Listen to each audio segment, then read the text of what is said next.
House lawmakers urge voters participating in May's midterm polls to be very careful and selective in their choices of candidates and to consider their experience, track record, and character above all.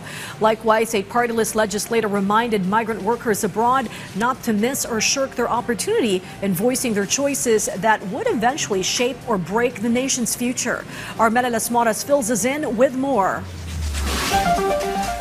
10.5 weeks before Hatol ng Bayan 2025, a number of lawmakers reminded the public to be more discerning on pre-election surveys. According to House Assistant Majority Leader Jude Asidre, it would be better for voters to personally assess the qualities of the candidates rather than solely relying on surveys and trending poll results. In a statement, House Committee on Metro Manila Development Chair Rolando Valeriano criticized a recently released survey, claiming it was fake. Meanwhile, House Assistant Majority Leader Pami Zamora asserted surveys can sometimes be helpful as long as they are science-based and go through the proper process. The Commission on Elections had previously issued a resolution on this matter.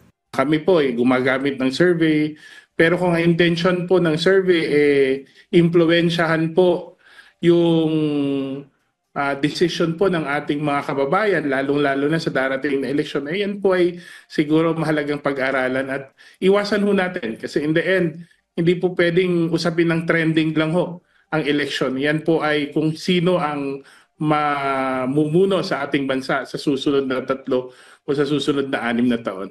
Siyempre masaya tayo pag nabang tayo sa survey. At hindi tayo masaya pag talo tayo sa survey. So doon naman nagiging problema doon. Magpakatotoo tayo. For now, more voter turnout is expected as internet voting will also be implemented in certain parts of the world for overseas Filipino workers. OFW Party List Representative Marisa Del Mar Magsino urged migrant workers to make the most out of this opportunity, emphasizing that the future of Filipinos is at stake. Congressman Asidre, who also chairs the House Committee on Overseas Workers Affairs, echoed this. Sana po'y gamitin ng pagkakataong ito na may say ho tayo.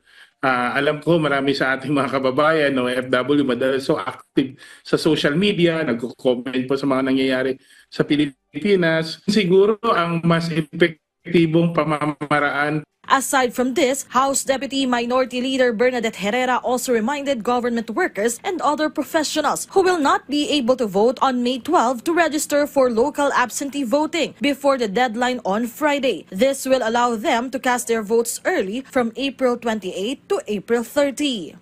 Mela Las Moras from the National TV Network for a new and better Philippines.